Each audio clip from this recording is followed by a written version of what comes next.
Welcome to Speak for Yourself from the Crib, sponsored by the Popeyes Chicken Sandwich.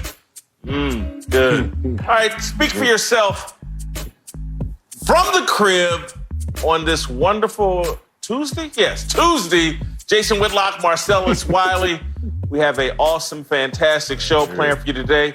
Former Heisman Trophy winner, Super Bowl champion, I believe, Reggie Bush will join us. Reggie has some comments about what the new rules about college athletes being able to market themselves and profit, how that's going to change college sports. We'll go in depth with Reggie Bush in about 30 minutes. Also stick around. We're going to talk about, why am I forgetting this, about Damian Lillard. Chris Haynes, our very own Chris Haynes at Yahoo Sports, Chris Haynes had a report about Damian Lillard saying he doesn't want to play if the Portland Trailblazers aren't going to be in the NBA playoffs. Stick around for all of that. But first, we're going to bring in LeVar Arrington from his crib. We're going to talk about Cam Newton, who is still unsigned now that we're closing in on the end of May. Cam Newton still unsigned, and Albert Breer of the NFL Network had an interesting report about the reasons why Cam Newton remains unsigned. According to Breer, there are three main reasons: his decline in play, his health, and questions about how he fits as a backup. After the recent signing of Joe Flacco, ESPN's Fielding Yates pointed out an interesting fact on Twitter, saying, quote, Cam Newton is now the only active quarterback who opened the 2019 season as a starter that is currently a free agent, the final domino in the QB market this offseason. Fielding Yates' tweet, of course, as Twitter is prone to do, led some people to connect Cam Newton not having a job and Joe Flacco being a backup.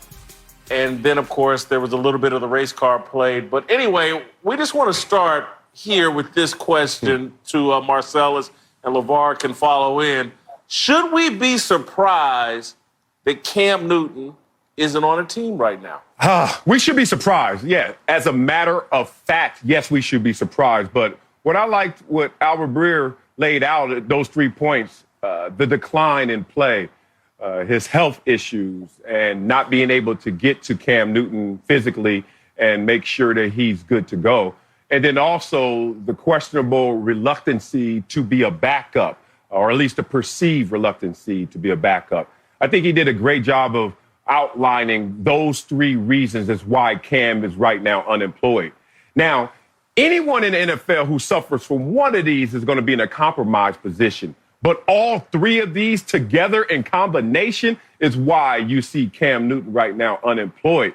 And I understand exactly where the teams are coming from, and I understand the feelings that Cam Newton must be feeling right now, because he can't believe with his talent, with his game, it's on the shelf right now. But you have to look at situations like this when you're in a tough spot between being a questionable starter or a reluctant backup. That's how a Chase Daniels passes you in a race that he's not equipped to passing you in. And Cam Newton has to realize that because of all of these circumstances creating this perfect storm against him, he just is going to have to sit this one out and wait until the opportunity presents itself. But it's unfortunate and, yeah, surprising that Cam Newton, having the resume he has, still having that ability level, is still sitting there waiting for a job.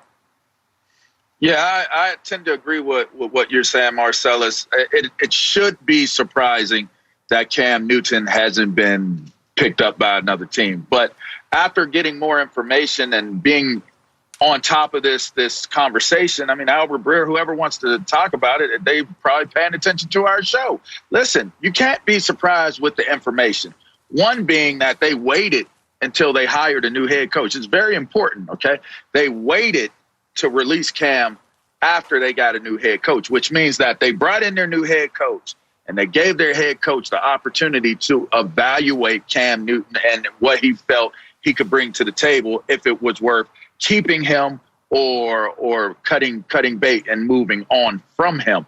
Once he was let go, after they brought that new head coach in, you got to believe that the conversation has now turned to, there was a reason why this new head coach, new to the NFL, let go one of the more iconic figures and leaders of a team to move on from him. I think that's a damning piece of information, along with some of the other things Marcellus says is going to make it difficult for him to land a job right now.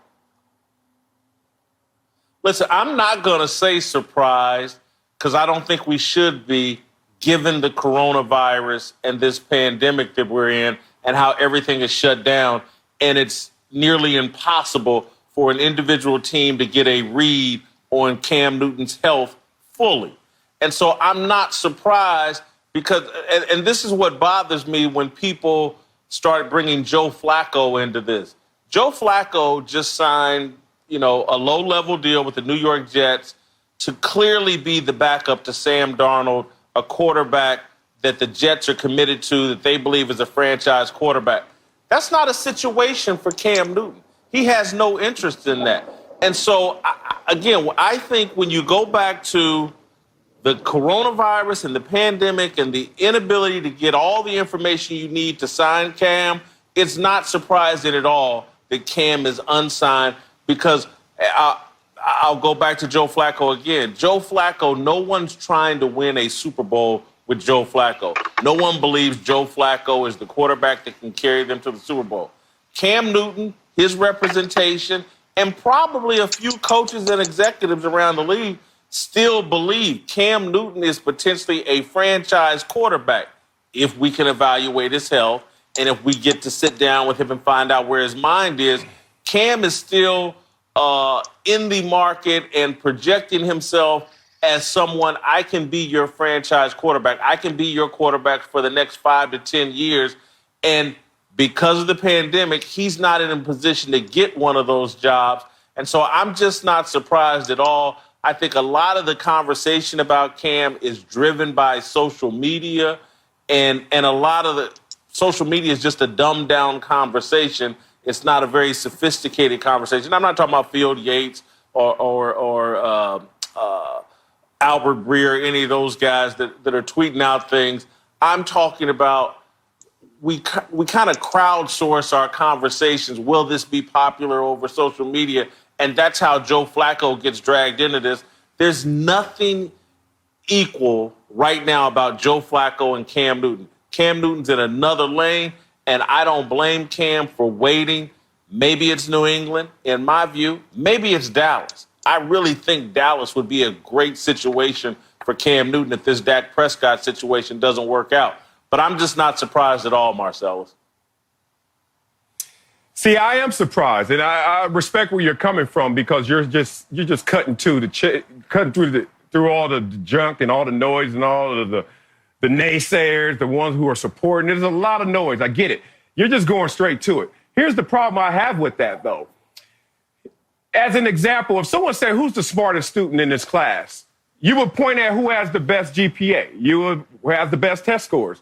But when we're asking that in football right now, the meritocracy, we're saying, who's the best athlete?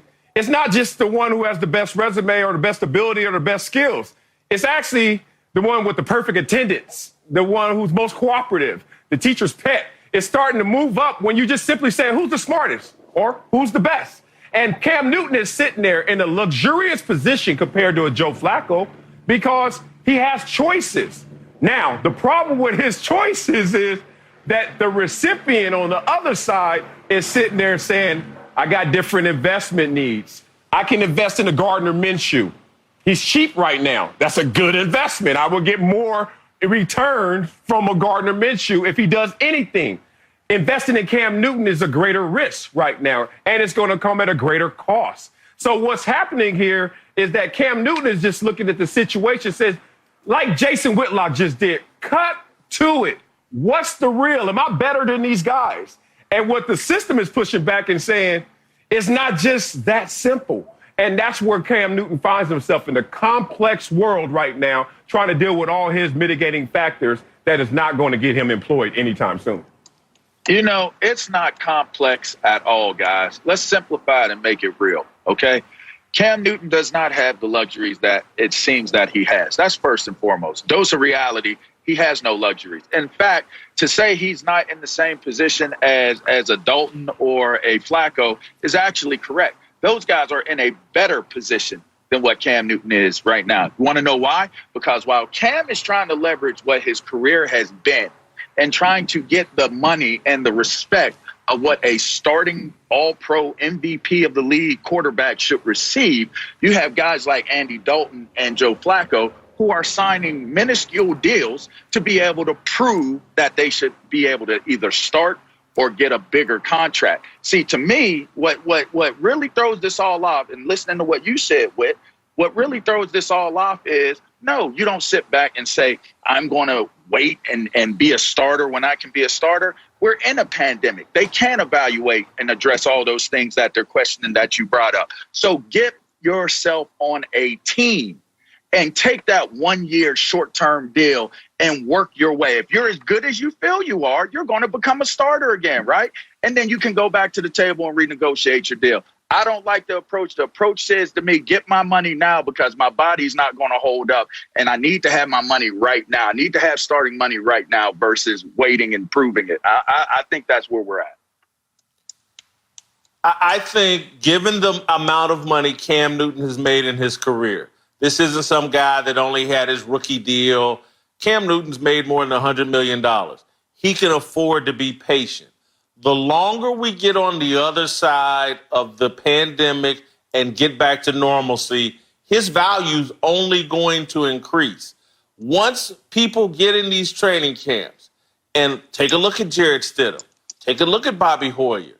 When the Cowboys, if they get further down the road and there's still no Dak Prescott, and they're sitting there with just Andy Dalton, I'm telling you, Jerry Jones wants to win a Super Bowl this year. He's tired of waiting.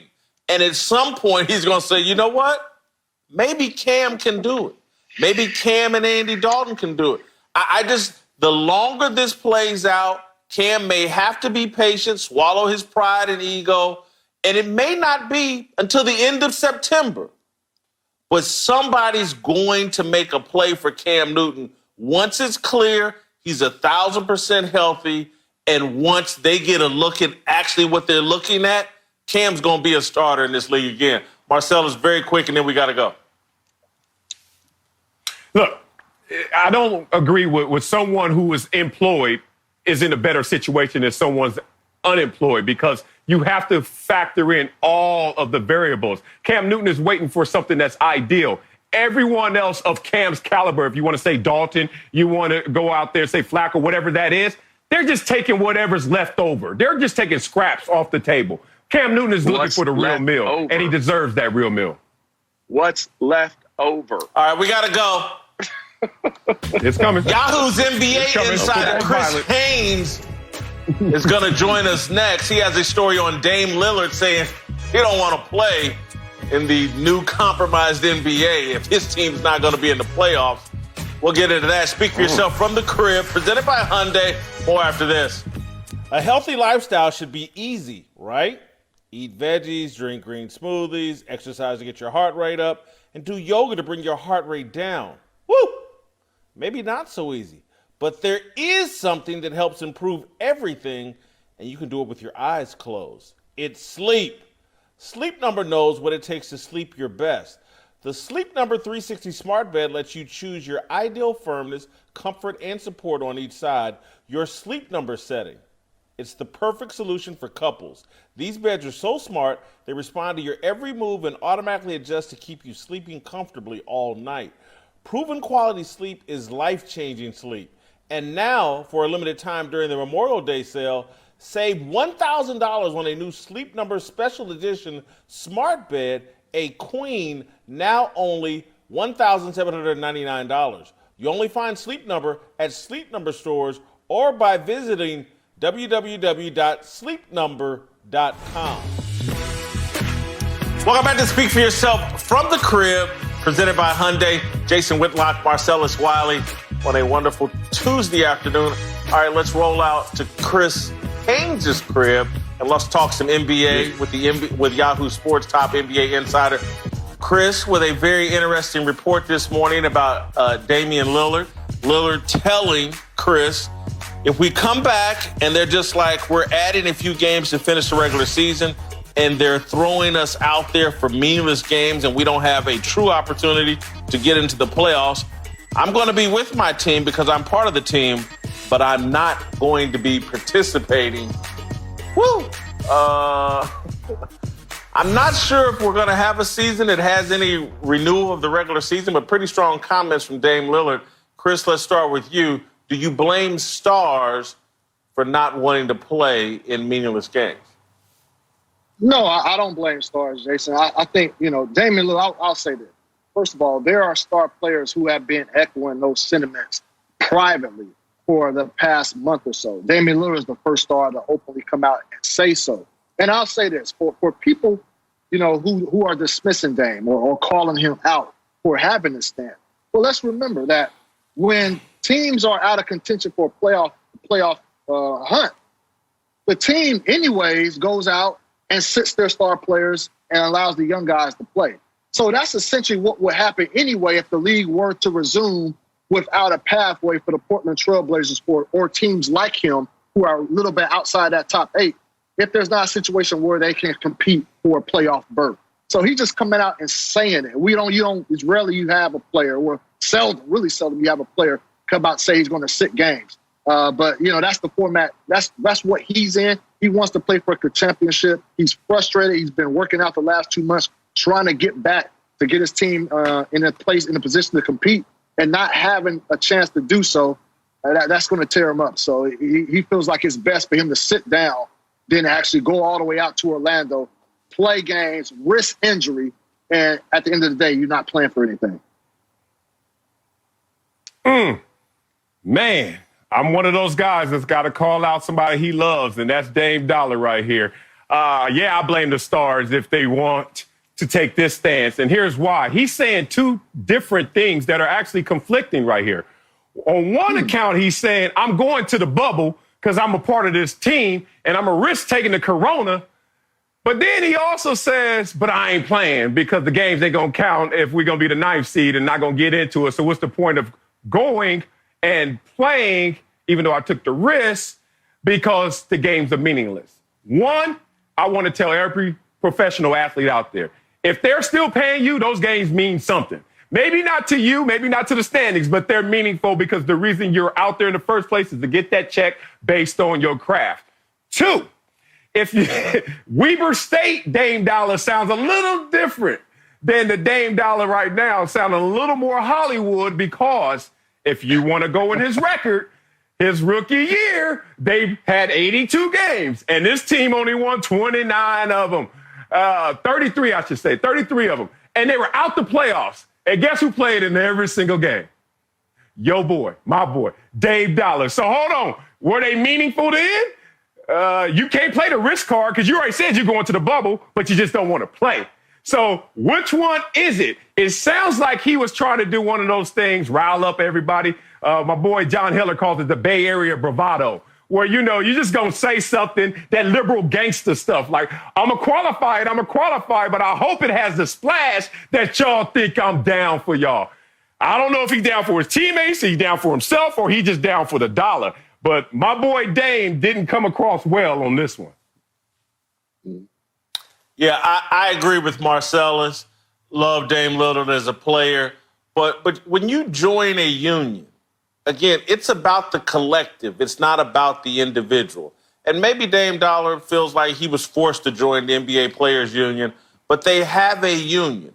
And so I'm not someone, as a fan, as a journalist, I'm not really in support of them doing a regular season. I'd like for them to go just to the playoffs.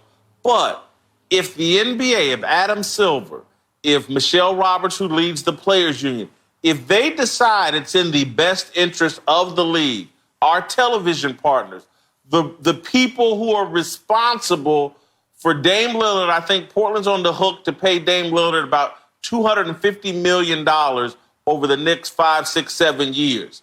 If those people determine that it's in their best interest for us to have a regular season, is this best for our television partners, ESPN, ABC, who paid more than $1 billion for the right to broadcast our games? If this is how we protect our league, then I think the stars, not just Dame Lillard, the stars should all get on board and do what's best for everybody because it's easy. Dame can sit out and look how much money he's already earned. Look how much money they owe him in the future. But what about the mid-level guys, the guys at the end of the totem pole? What about doing what's best for them? That's the point of being in a union, Chris, and that's where I would have a problem with Dame Lillard and other stars acting in ways that maybe the 8th, 9th, 10th, 11th through 15th guy on the roster can't do these things. Well, Whitlock, I will say this, to your point. Look, there are agents out there, I've already talked to a few. If their client has to go out there and play meaningless games, their agents, they're going to request that their guys sit, period. The only difference is Dame is saying this publicly. That's one thing about Dame. Like, he's not going to beat around the bush. Like, he's going to come out and really tell you how he feels. Look, this team, if this season were to continue to play out, they're getting Yusuf Nurkic back. They're getting Zach Collins back. That's their starting center and their starting power forward. I would pick them to come back and beat Memphis for that 8th spot. Memphis is up 3.5 games right there. And so with them getting healthy, they're in a good position. Memphis has the toughest schedule remaining in the NBA, and they're a young team. So it bodes well for Portland's chance to grab that 8th spot. And so if you're telling him, like, who is a person who's been training for 2 months to get back in shape to be able to play at a rigorous level, you tell him that he has to come back and play games that don't matter, play 4 or 5 games that don't matter just to get to a 70-point plateau, okay, that's fine. But play my teammate.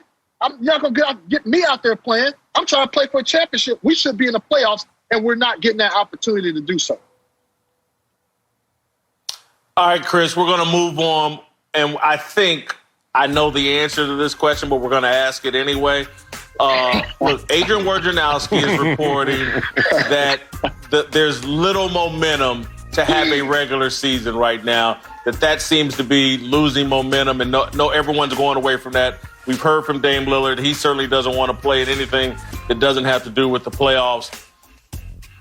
Should the NBA jump straight to the playoffs? Is that the best thing for the league? Well, I take offense to how you started that question off, Mr. Whitlock, because you made it come off as if I'm just automatically going to say that there should be some type of play-in system to allow Damian Lillard and Portland Trailblazers to get in there. No, that's not what I'm saying. This is what should happen. Look, you can't devalue and dismiss what a team like Memphis has done for 65 games up to this point to allow a play-in system of where there can be 3 games that eliminate from postseason play.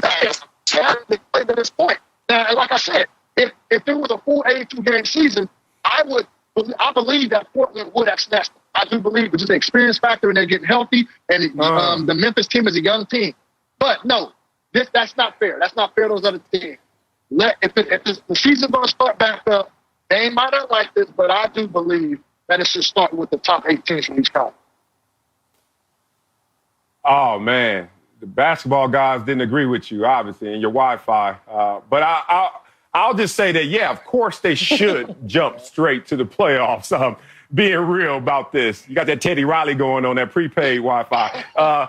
Here's the thing. You gotta understand that in the Western and Eastern Conference, the 9th seeds are 3.5 and 5.5 back with 15+ games to go. Sorry. Too bad. Oh, well. One, if we only have the 16 teams in the bubble, now you're all of a sudden trying to reduce the risk level, which is an amazing thing right there. And then it's more meaningful for those guys going. A Dame Lillard doesn't have to step in it and say, I don't want to play, when in reality he's trying to show loyalty to his teammates in the same breath. He doesn't get caught up in that conflict. He's done. And you know what? Frankly, this year, the way it's set up, the way it's added up, the 9th seed on, all of them should be done. They're not close enough. Even if they could mathematically get there, realistically, they probably won't. So I want to go forward with the quarantine rules in the bubble and just make sure that we all know that perfect is the enemy of good. That means this won't be perfect. Someone will probably contract coronavirus. What do you do in those situations? I want the contingency plans highlighted before they step in the bubble so everyone knows what to expect. If Giannis or whoever, any star, contracts the coronavirus, does that mean he's gone or the team is gone, etc.? Lay it all out, all the landmines before they step in the bubble. I think they should go straight to the playoffs, but every team should be in the playoffs. And so I would give probably the top 4 teams. I haven't done the math on this. The top 4 teams in the East and the West, I'd give them a bye, and I would make everybody else engage in best-of-3 series in the opening rounds of the playoffs. Because if I'm the NBA, I'm trying to do what's best for the overall league, and I want as many teams as possible involved in the restart of this league. The more teams, the more fans, the more if it's and look, everybody's going to follow the NBA, but I think you just take the fans from every city, get them involved in the restart of the NBA with some best-of-3 series. The top 4 seeds in each conference, East and West, get to sit out. But I would want everybody involved in the restart, and I would go straight to the playoffs and best-of-3 series. That would be my solution. But, you know, I'm crazy and think a lot of dumb things. We're going to keep it moving. There's an NBA player that Bucky Brooks thinks could be an NFL Hall of Famer. LeBron James could be an NFL Hall of Famer. Bucky Brooks is crazy. Darnell Smith is offended by this statement and has a question of the day built around Bucky Brooks thinking LeBron James is an NFL Hall of Famer. Speak for yourself. From the Crib, presented by Hyundai. More after this. It's Darnell. That's my guy. My question of the day. All right, welcome back to Speak for Yourself from the Crib. Happy Tuesday afternoon. Speak for Yourself presented to you by Hyundai. All right, time now for Darnell's question of the day. We're going to bring in Bucky Brooks of the NFL Network and our main man, Darnell Smith. Darnell has a specific question based off of something ridiculous Bucky said over Twitter. Yeah, man. Let's talk some LeBron James, who recently revealed that Jerry Jones offered him a contract to play with Cowboys during the 2011 NBA lockout. Now our guy Bucky Brooks says he wishes LeBron had taken it because he thinks King James would have been a gold jacket level player as a tight end. I couldn't hold back on this one, tweeting out, y'all got to chill with this nonsense. This is disrespectful to NFL players. So assume an NBA player could just go to the NFL and be a Hall of Famer is ridiculous. I know a ton of amazing athletes who couldn't last a day on the football field. So I want to ask y'all straight up, do you agree with me? Obviously, Bucky don't. I think I have to frame this, Darnell, so you understand. Like, our colleague at Fox, Tony Gonzalez, averaged 6 points and 4 rebounds at Cal. He has gone on to be a Hall of Fame caliber player. Hey, look, Antonio Gates was a great basketball player at Kansas State, averaged 20 points and 7 rebounds his last season. He goes on as an undrafted free agent and scores 116 touchdowns. Guess what, Darnell? LeBron James is a more explosive athlete than both of those guys. As a high school football player, he was a 2-time All-State wide receiver. And when I talked to Urban Meyer, who I'm sure you respect, and Mel Tucker, they both talked about him being a high-level player, a 5-star player who would have done great things in the league. I have no doubt that if LeBron James had played football, LeBron James would have been a gold jacket level player, particularly based on any basketball player that we've seen play tight end has had success, i.e. Jimmy Graham. Bucky, I've seen a million people, superstars in high school. Once they get tapped and touched at the college level, I've seen them shrink. And then when you start, I've seen guys dominate the NFL. Dominate college football. Move to the NFL and get touched by Ray Lewis and change their whole game. And you got to show me. You can't tell me. You can't project it out. Tony Gonzalez, Antonio Gates, the guys you talking about, went out and proved it. I just can't speculate based off a Giants high school career that somehow he was going to be this NFL superstar. Hell, I played against some guys that were terrific in high school. Couldn't pee a drop in the college game. Marcellus? Hey, yeah. As if we're taking this former NFL player's vote on if he's feeling disrespected right now, I am not voting yes. I am not disrespected by this. I totally agree with Bucky, and I have my own points to add to this as well. First of all, don't take offense to this, Darnell, but when I read this, I said, this sounds smart only to dumb people. What you wrote was something as I call pep rally speak. And I've been guilty of doing the same thing you've done. I remember my senior year at our pep rally. I said, yo, we gonna win the championship this year. And everyone went crazy. It was viral around our school campus. And guess what? We went out there and were 0-10. Sometimes you can say something to people and they just get pumped on it because of the energy and the fact that that's what they think is real, but it's not the truth. Here's the truth. I was a San Diego Charger when Antonio Gates was not drafted, just walked off the streets, undrafted from a former basketball player's career and decided to take on football. I remember the first day of practice, and this 6'5", 260, kind of round, not even like sculpted, just a guy that all of a sudden, when the ball was snapped, phone booth wiggle, phone booth wiggle. Coach told me, he said, hey, Wiley, I need you to step it up in practice. Give Gates a little more because he's starting to feel himself. And I said, Coach, I'm actually trying. That phone booth wiggle, that basketball, that ability is different. In the athletic pyramid in this world, basketball is at the top. Every football player I know is a failed basketball player. And I'm not talking about did they actually try and go. Some guys are just forced to not even think about being a basketball player because they don't have that athletic level of ability. So a guy who has seen it at the top, played with one of the best, and have seen thousands and thousands of guys, let's not overhype. If you get hit, you're going to quit. Let's hype up, though. If you're a different type of talent, it's going to show through in football. I'm going to tell y'all why Bucky and Marcel, why y'all both are wrong. First of all, it's a blanket statement to say LeBron James will be a Hall of Fame player. I would have been cool with you saying he would make a football team or he could possibly be a starter or a Pro Bowl player a couple years. Y'all skipped all of that and said Hall of Famer. That's a special class of guys that you guys know more than me. So many great NFL players have not made the Hall of Fame. So to assume that an NBA player, just because he has a size and athleticism, could walk to a football field and be a Hall of Famer is crazy to me. Yeah, athleticism is a big part of the game. Duh, we know that. But 50% of it has nothing to do with athleticism. It's about heart. It's about toughness. And we can't measure that. So I'm not saying LeBron couldn't have been that. Like, it's not possible at all. Sure, based on physical gifts, there's a possibility. But to just, why say it? We have no evidence other than his high school tape. We all ate in high school. I know guys in the hood right now was cold in high school. That don't mean nothing.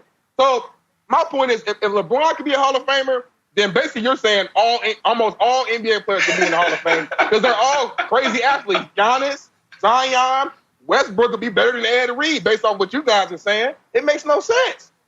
Oh, it does make sense because here's what I want to do. Because when you make projections, you got to start at the floor. So you talked about, it's crazy with Antonio Gates and Tony Gonzalez. So let's do this.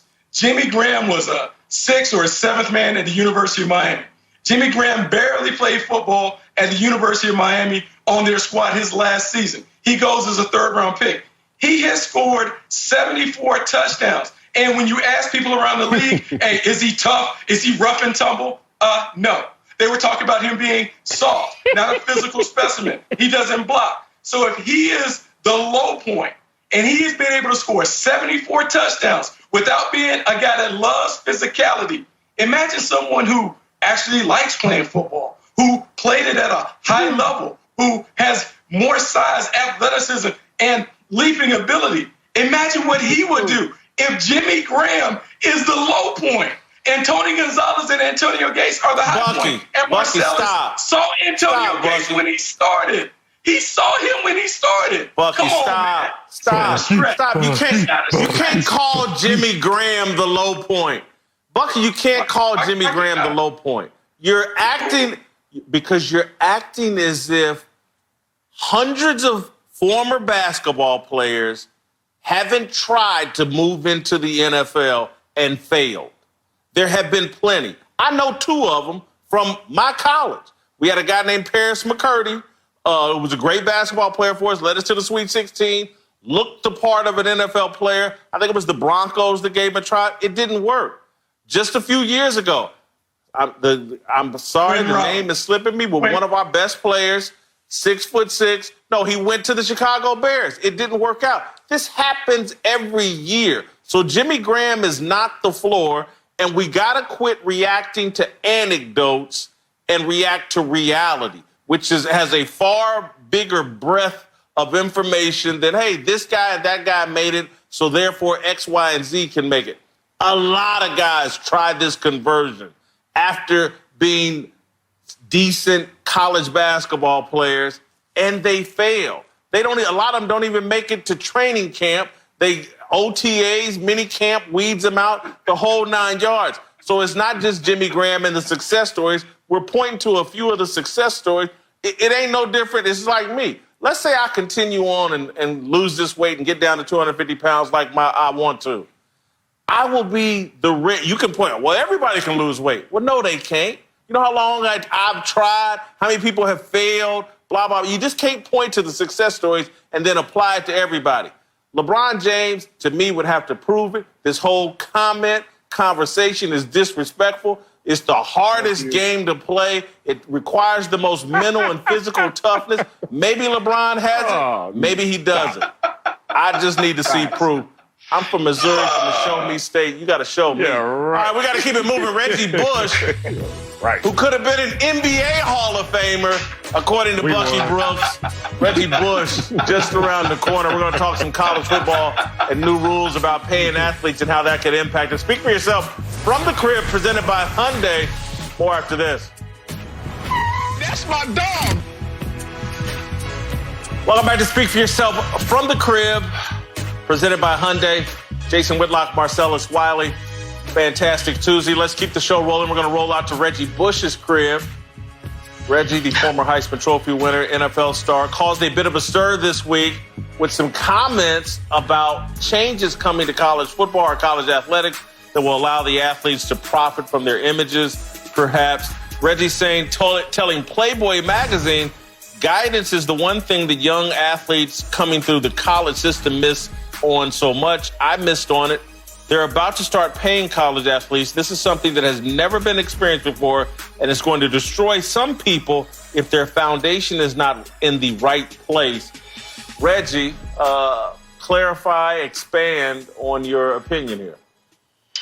Well, I think what I'm alluding to is that we need to make sure that we have proper guidance and for these kids now once they start to make the money, right? Because we got past the first hurdle, right? First hurdle was we have to allow athletes to be able to make money off the name, image, like. So now that we're here, we do that, right? Because I do think that there are so many things that I'm even learning right now, which I was exposed to at a much earlier age. I think young college kids, financial, especially for college athletes, money now and going into this environment that's different, it's new, and it's something we have never experienced before. We got to have the fundamentals, the proper guidance, and proper, people in place to ensure that these athletes are able to either invest their money, passive income, or other things like that. Man, I think not just college athletes, everyone should be given financial literacy once they come into any amount of money. It almost should be a requirement to open up a bank account, that there's a seminar attached to that bank account that says, we're going to give you intelligence in terms of how to work with your money, no matter what that number is. So, yeah, I'm with Reggie. It's going to do more harm, potentially, than good if you give a youngster some money and you don't give them the proper training, understanding of what that money is. But let's be real. That's not just for youngsters, not just college athletes, adults. The average American millionaire is 57 years old. You know why? Because so many people are struggling in terms of learning what their money can do for them, even if they ever get into a situation where they can acquire that amount of money. So, yeah, Reggie hit it on the nail. But the thing is, I think the NCAA has to understand that their greatest responsibility is to make sure to give players proper value, not necessarily how they're going to handle and deal with the money that they are due and should be given. So let's make sure we prioritize, make sure they get their value in money, and then let's educate them on what that value looks like. Marcellus, I've been concerned about these new rules as it relates to image and likeness and athletes being a profit from the very beginning. People have called this good news. I said it's very complicated and potentially devastating and bad news. So I agree with Reggie, perhaps for a different reason. And the thing I said at the very beginning of this, when this whole thing was being celebrated, was, hey, we're going to have guys going to college and going into games trying to build their image, doing things they normally wouldn't do so that their image and likeness is more marketable and potentially more profitable. So I think you're going to see guys come out of character. When you drop this into the college experience, like, oh, my image and likeness can make me money and I can take care of mama and maybe my kid or whomever while I'm on this college campus. When I'm not starting, and I think I should be starting, and I think not only are you denying me a chance to get to the NFL, now I think you're denying me money right now. I think this is a potential problem. You're going to see more chaos in college athletics and more athletes acting out of character and acting out because you introduce this financial pressure, and people, you could have offensive linemen who normally are quiet and kind of keep to themselves, perhaps doing things on or off the field, maybe things off the field to try to build themselves up so they could make some money in terms of marketing, image, and likeness. I think this whole new dynamic they're introduced hasn't been well thought out. I'm all for athletes making money while they're in college, particularly the elite pro prospects. I just don't think this is the way to do it. The NFL and the NBA have benefited from college football and basketball for far too long without them, to me, compensating in some kind of fashion. They should work it out with the NCAA where they can compensate the top prospects that will be entering their league because they bring a value, having been stars at the college level and bringing that fan base to the NFL or NBA. There's a great value to that I think the NBA and NFL should invest in rather than just letting guys go out here. And if you build up a brand and a profile over social media or wherever, your image and likeness can now make you profitable. You're just putting a carrot out there, and I know this is going to hit people's funny bone, but you're putting a carrot out there for some athletes to go, I'm going to go to Colin Kaepernick route.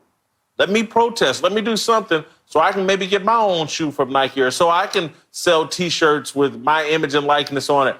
I just think this could set off some real chaos in college athletics. I hear what you're saying, man. And I have to remind people that this was not the goal. This was just a pit stop. And I think right now the celebration is a little excessive because this was not the intended goal. You are not giving these athletes a base salary, which would minimize what a lot that you just said, Jason, in terms of theatrics and guys now going out there and trying to make a name for themselves. You give them a base salary, annuity, whatever it may be, that takes care of them in compensation versus a contract that's based on marketing. That's a whole different animal. If we were getting paid based off of marketing, oh, I have different takes for you. I got some sizzling hot takes for you if you want to say it's about splash, not necessarily about substance. And then these kids should be supported financially off of a base value, not a marketing value. That's a 1% rule in college athletics. Only 1% will even survive and thrive under this premise right here because most guys are not going to rise to the level of a Trevor Lawrence or a household name to even capitalize on this. So remind everyone this was not the intended goal, just a detour in the pit stop. All right, Uncle Jimmy's just around the corner. We'll have our approval rating for Cam Newton and get Uncle Jimmy's thought on the free agent quarterback. Speak for yourself from the crib, presented by Hyundai. More after this. Welcome back to Speak for Yourself from the crib. Jason Whitlock, Marcellus Wiley. Uncle Jimmy joins us to talk about our approval rating for Cam Newton. Uncle Jimmy, you have some thoughts on Cam, the free agent quarterback? You know. Man, look here. Let me tell you something. Cam Newton remind me so much of You Ain't Made That Shit. It ain't even funny, man. First of all, both of them is sex exhibitionists, okay? They both like taking their clothes off in public and having people look at them, okay? and I mean, I'm just saying they both like doing that, man. But the problem is the problem is that if you Maydessa can take a lot of things, man, but Maydessa can't take you calling her my baby mama. All right? Because if you call her my baby mama, she gonna set you straight. She gonna let you know that she had a baby by me. She was my first wife, and she ain't no baby mama. Okay? Just like Cam Newton. Cam Newton ain't nobody's baby mama. Cam Newton is the starting quarterback. Don't you forget it, okay? That's Cam Newton. We're out of time. Thank God.